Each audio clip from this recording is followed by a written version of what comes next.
I got just one in, but I go, give me in there, so I'll invite you back or whatever. Yeah, I just, okay. it didn't dawn on me for a day or two. I thought maybe it was just no activity. No, it's requests from people from town. Right. Very, not Larry, I mean, you can tell they're done, but they're looking for someone to advertise. I don't know what they're on that. I apologize. Oh, that's okay. But that's good to know. Well, and then I sent you an email sometime, it's never responded. I don't know, maybe I got the wrong email. It wasn't anything. No, you do, but I didn't see it. Well, So, maybe I don't know, it's not a big deal, you know, but I'll throw you back. Yeah. Not a big deal, I just wanted to apologize, I got carried away with deleting. Some of the stuff you get is young women, different body parts. Well, did you see, in that you probably have seen, but just in full confession, that there was a letter of support for that project from a private citizen? Is that you? It was me. Well, then I figured that, you know. No, because Well, that's I what got you when I was working for the Tallawah. Yeah. Sandra asked, and then I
So the Del Norte County Fish and Game Advisory Commission will come to order at 5:38. No need for a roll call? Okay. We can't review the minutes since we don't have a quorum. Any public comment? Yeah, sure. No, not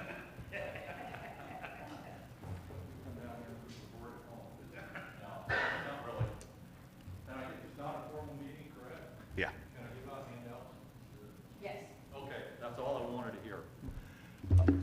I'm Jeff Reed, even though we're not formalizing here. I'm with 130 members of the Del Norte Waterfowlers, and we appreciate the time of you four tonight.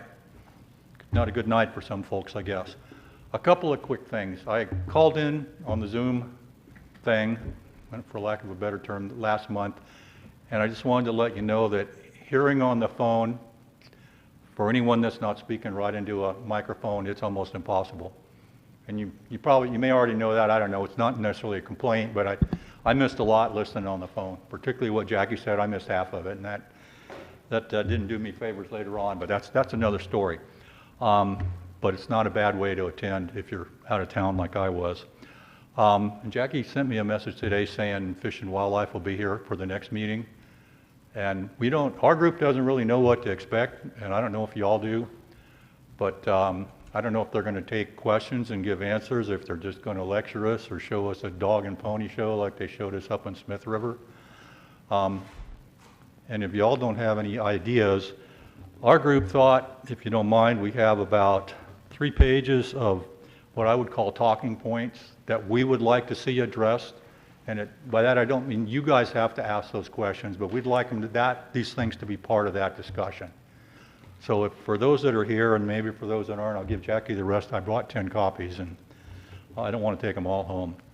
And I'm not necessarily interested in talking about these things tonight, unless you all want to. But it was just a list, again, of things that interest us, and I'm sure you guys already have a pretty good handle on what concerns us. And our thought was it would just provoke,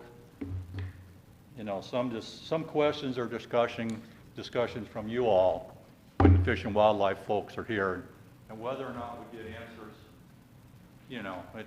it's anybody's guess. We do hope that they'll allow some public interaction, but it's your folks' meeting, it's not theirs, is the way I understand it. But also, the public comment will still be there, so it's, Yes. Yeah. yeah. Good, and we're going to try to get a few people here so somebody besides me can talk, because I bore people, I've learned over the last several years. And I'll move along unless you want to discuss some of those things. You've heard a little bit about this other topic before, but we track the dune steward works for the last 2 waterfowl seasons and out on the south end of Lake Tolowa. And we did 85% of their work days in 21-22 and over 95% of the work days in 22-23. And the results of all of that, and it's reflected in something I think Frank's going to talk about in a minute, out of the 73 closure days, they worked 20. That's 28%. That's a whole bunch of days we couldn't hunt out there and nothing was accomplished. And just for that, we're not very happy, as you might expect. And it's part of the reason we're pushing for no closures at all.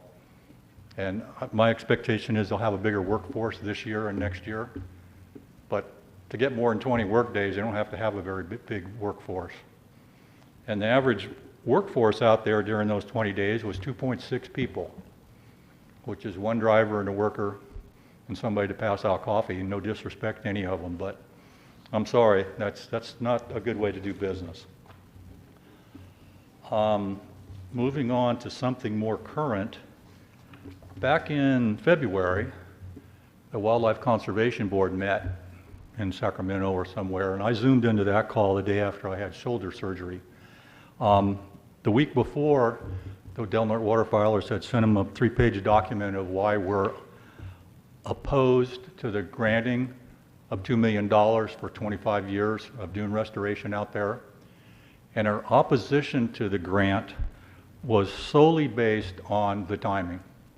And we asked that the Conservation Board give them a grant with the condition of they don't do any work that cause closures during the waterfowl season. Because as we said to them last year and we brought to your folks' attention, there's 250 days a year they can do that work out there. They don't really need to do it during the waterfowl season, they just want to. And I think it's obvious to anybody with some common sense why they want to do it that time of year. And I think this year they're going to claim workforce availability or whatever it is, and that's the only time they're going to be able to get out there. And our group's going to continue to push back on that for as long and as hard as we can, because there really is no excuse for it, and that's our main goal in talking to Fish and Wildlife next month when they're here. We'd like an honest explanation of why they have to do the work then. And I don't know if we'll get one, but we're hoping to ask the question.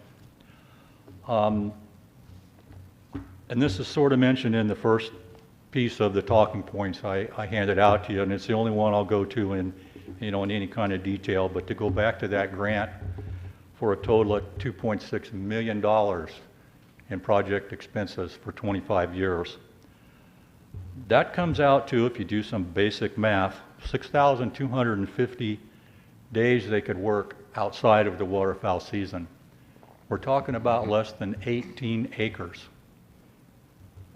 That's equivalent to 348 available days for work for each acre.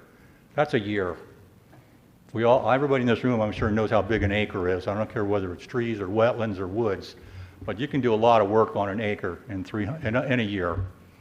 And the cost of that's $145,000 per acre. You can do a lot of things for that kind of money. And granted, some of this is donated time, volunteer time, but the other 80% of it is, at the end of the day, it's taxpayer dollars. And it's not necessarily up to me to decide if that's the right way to spend it, but somebody needs to look at it and go, does this make sense? What could we have done, we the state, what could we have done with $2.6 million on the wildlife area or anywhere else in the state, and maybe not spent 25 years in one really small area dealing with vegetation. And I think that's it. I appreciate your time tonight. Appreciate you all showing up.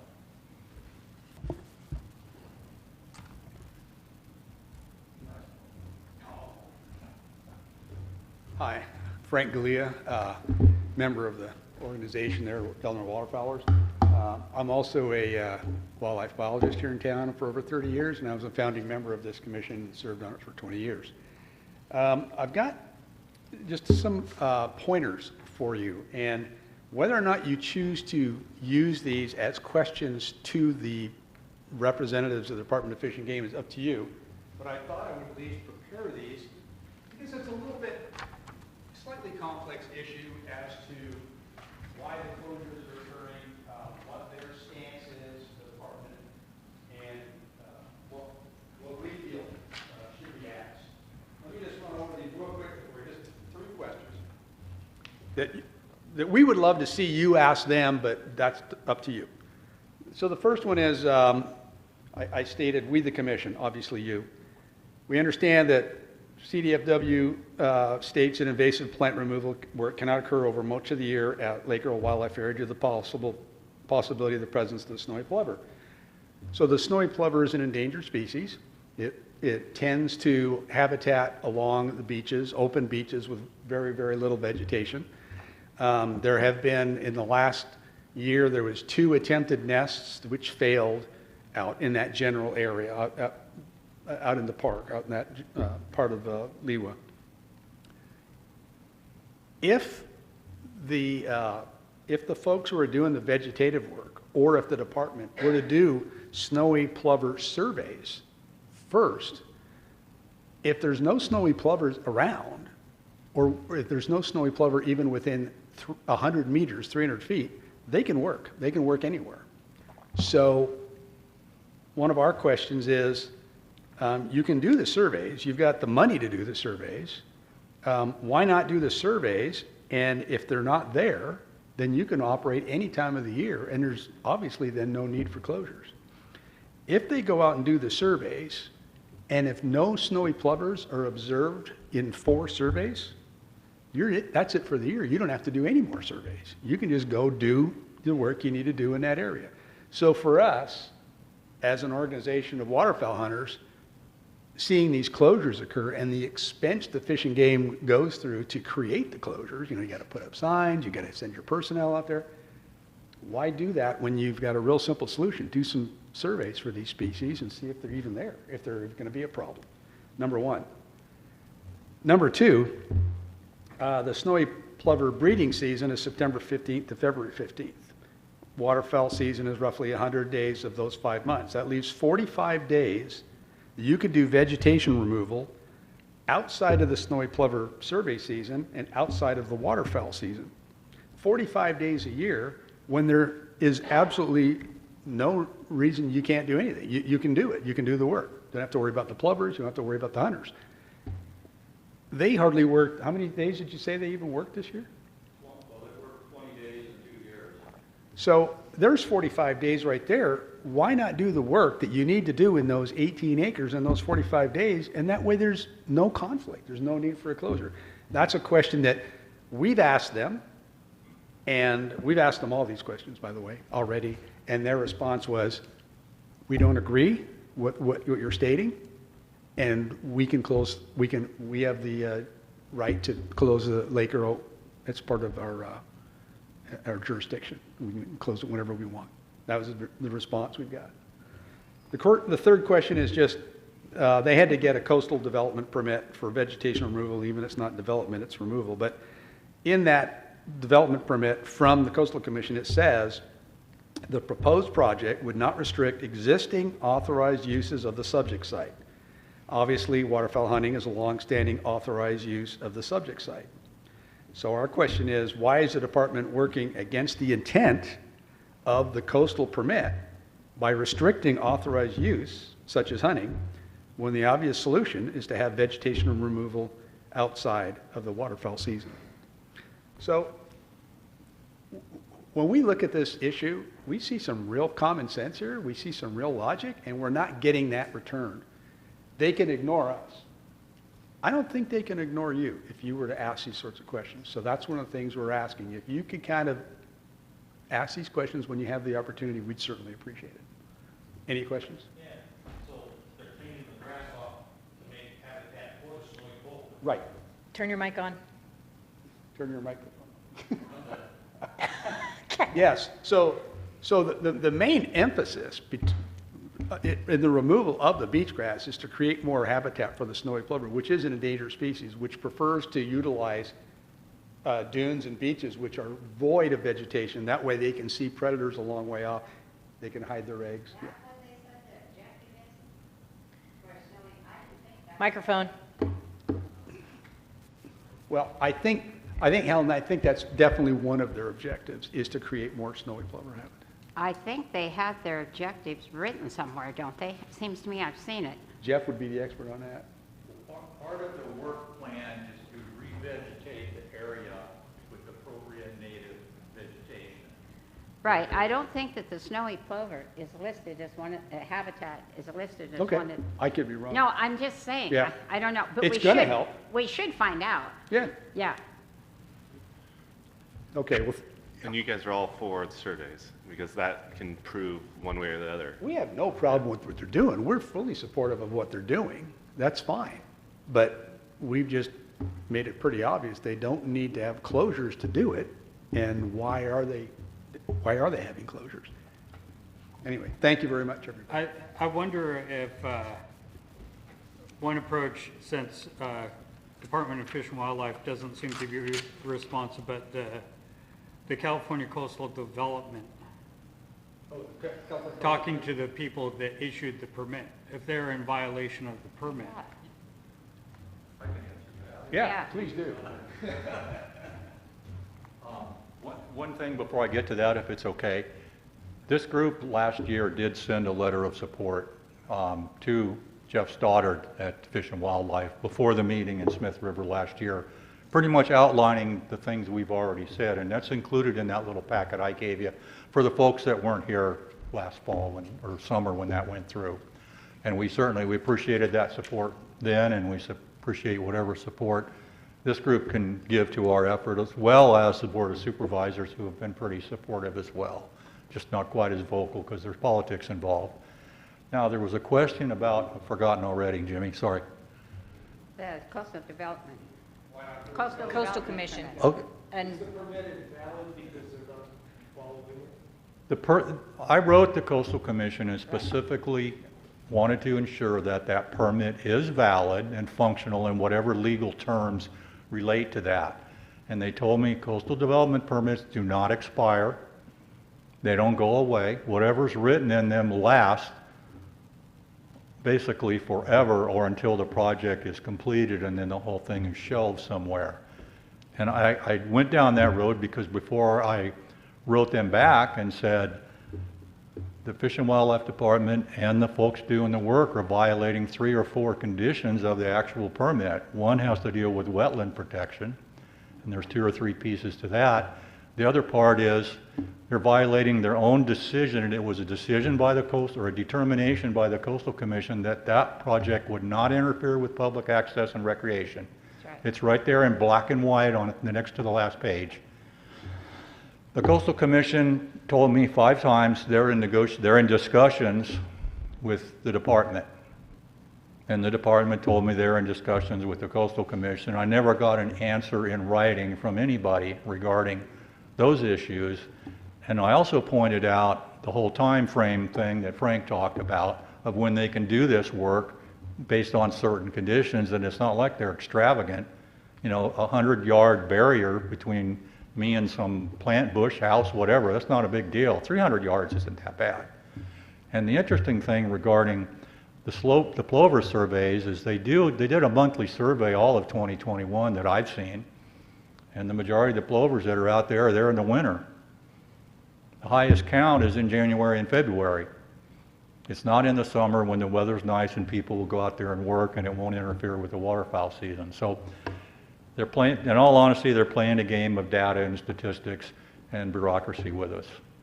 And our group has written the director of Fish and Wildlife twice, the Wildlife Conservation Board director twice, and I filed formal complaints with the Coastal Commission several times on behalf of our group. And none of those 3 organizations or the leadership, the directors, have replied to any of it.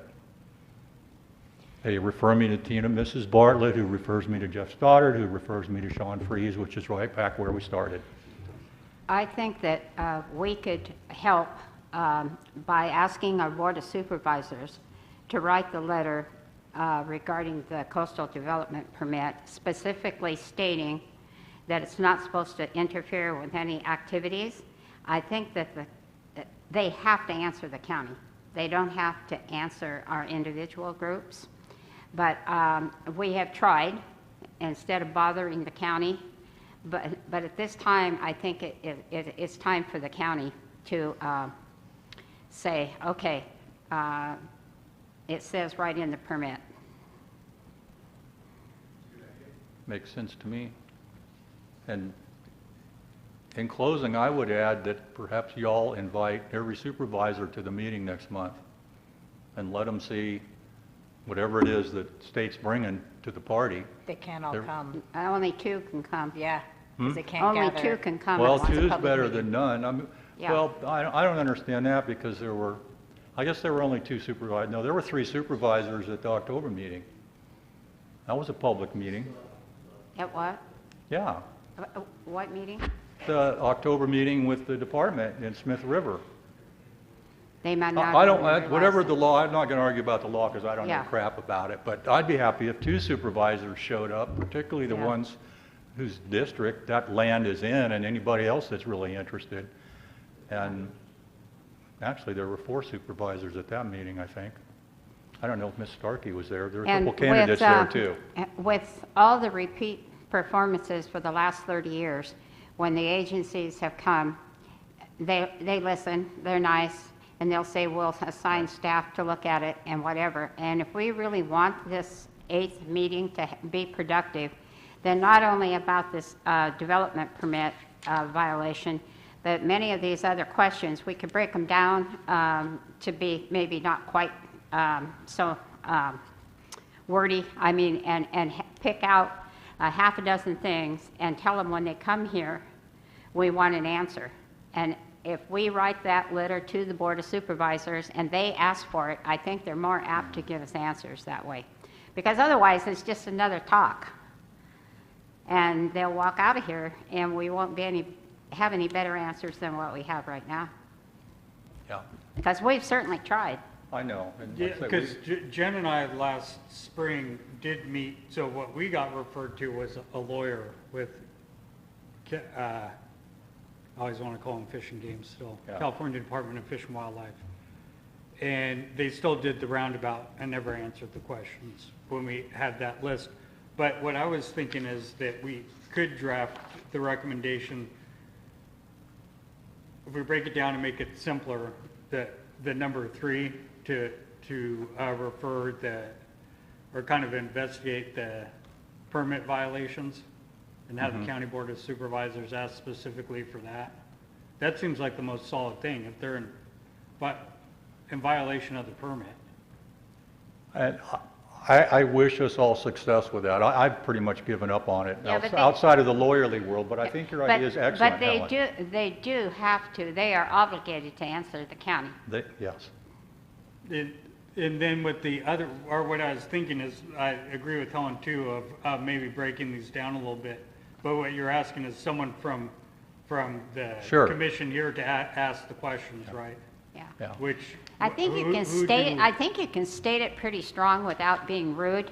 Just say, in the past history, well, it's true, but I mean, you can be nice about it. But in the last, historically, they have made their appearance, but we're always left with no answers, and then they're going to get back and it never happens. So kind of when you come here, we're giving you these so you're prepared ahead of time. You have a month to prepare. And these are the questions that we want answered. And then they can't say, well, we weren't prepared, or we have to check with legal counsel, or anything like that. They'll have had time to research and answer us. Can we make a contract they have to sign? That Let me sounds like draw a good it idea blank. too. I could definitely try to simplify, and then if we do it fairly quickly, get something together Yeah. and abbreviate it. At least we could get a couple of questions on there and see if that works at all.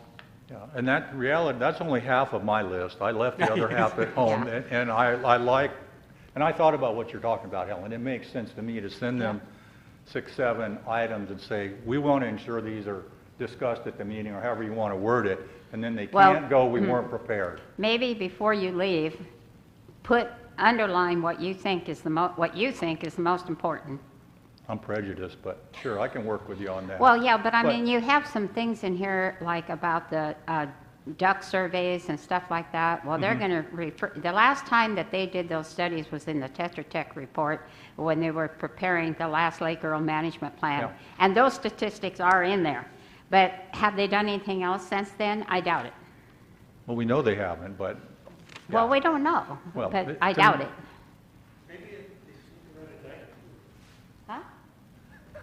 Maybe. Yeah, and there's certainly some prioritization of those, I don't know if I forget, a dozen things that are on there. Yeah. You know, and there are things our group's interested in, but they're not of significant importance on the relative scale to hunting closures and some of these other things. But part of my intent with this was to let them know that we're looking at the overall management of Lake Earl, the Lake Earl wildlife area. We're not just focused on duck hunting. We want to know why they aren't managing it responsibly. They're managing it for Another thing, and they're supposedly, I heard via the grapevine, no one's told me this, that they have a surveyor here that was surveying the fish and game and the state park's land because they do not have defined boundaries. And that really affects what uses can be done wherever. Prior to this, I know for a fact that they didn't have them. I think it's kind of important. Yeah. Anything else? I'll come sit down with you, whoever will highlight. You just want to go up. We'll go to status reports, and then just go quickly down business. So, any, no status reports, federal or state? Private land? Elk Stakeholder Group, when was the date that was set out? Yeah, May 23rd, I think. May 23rd? May 23rd. I'm thinking they'll probably start at 9 o'clock in the morning. May 20, okay. Klamath Chinook listing process, we'll push that off to next time. Didson, You guys will be getting a presentation next month on it. Quick question, you have two people presenting, so you have both Sean and Jeff, and then you have Jesse with the Didson. Do you want Jesse's presentation first, probably? And then do the other one? that way we'll have more time to, Yeah, because that other one's gonna take longer, I think. and that's all next meeting, That's next meeting, yeah. so 3 different What are we talking about presentations. for what? Two presentations. Two Because Jeff and yeah, Sean they're are going together. together. Yeah. So, no, okay, I'll set it up that way. What were we talking about? You have two presentations next month. Jesse is going to give a presentation on the Didson and how many steelhead and salmon have gone up and down the river Oh, this okay. last season. Okay, So, and we're going to do that before the Sean and Jeff presentation. I see, okay. Lake Earl hunting closures, kind of just, yeah, talked about that. Listing of Chinook, push that off to next time as well. Junior pheasant hunt, I've been talking with some individuals that helped before it stopped. Gave me a lot of hope. I think it's a really cool process, and I would like to do that and get in contact with more people and actually make it a possibility. So maybe not for this year, or starting 2024. Yeah, so I did get information from Frank Kemp, and he sent me the numbers for the youth that had actually, would have been eligible to participate in this event, but it did not occur. The initial numbers, I think in 2018, were about 127. This year, I think it was about 97, but I will send that to you guys so you guys can see where the numbers are at. We have the youth, we just need to make sure the event happens and that there's enough information out there so that you know it's available. That's the other thing. I just think that the last few years, there just wasn't enough publicity about it. So, Well, they had the last junior pheasant hunt on the opening day of duck season. why? I don't. Do you remember why? Do you remember, Frank? But I mean, didn't you set it? Didn't you work with them to set it then? And I never did know why that happened. Well, when I did it, they just called me up like 3 weeks or so before and said, here's the date. You know, I had no. Deer season and duck season and everything. Yeah. You know, you want to do it in the summertime. when But even though we had it on the opening day of duck season, we built it. I mean, we had some 40. And the last time I did it, when I was part of that in the late 90s, we always had it in November. And there was a Yeah. couple of years we had 2 groups. That's right. The June group and the That's right. afternoon. No, we can't, they never even filled them last time. And that's just because they didn't get enough, No, they had an opening of duck season. yeah. Well, and it wasn't But- publicized. I don't remember seeing anything about Yeah, it. they had it out quite a bit, but I think the reason for the failure is the date that it was. Because it was the opening of duck season. One thing I will input here is, when I was doing it, Fish and Game put a sign up for the junior pheasant hunt on their webpage. Yeah, And yeah. it was a pain to find it and work your way through the system to get to it. A lot of folks couldn't do it. So a lot of folks were calling us up and saying, hey, and I said, I would just say, here, what are your kids' names? And then what I would do is I would take the list that Fish and Game gave me, which probably came up to about half the number of kids you could put out there.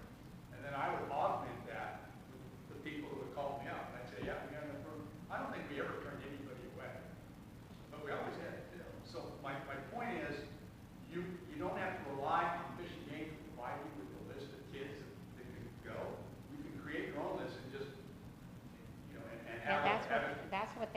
last time, but the date, I'm sure the date had everything to do with it. And I'm sure they didn't do that intentionally. Well, I mean, I just think somebody didn't think it through. I mean, it was no intention, you know?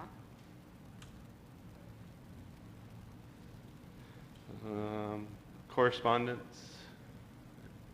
I think we're good. Commissioner reports.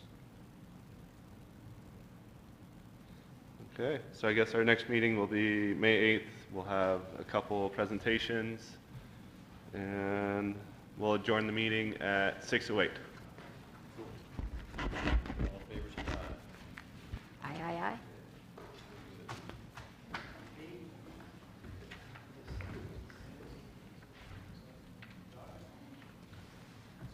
So you got your little highlight thing to give him?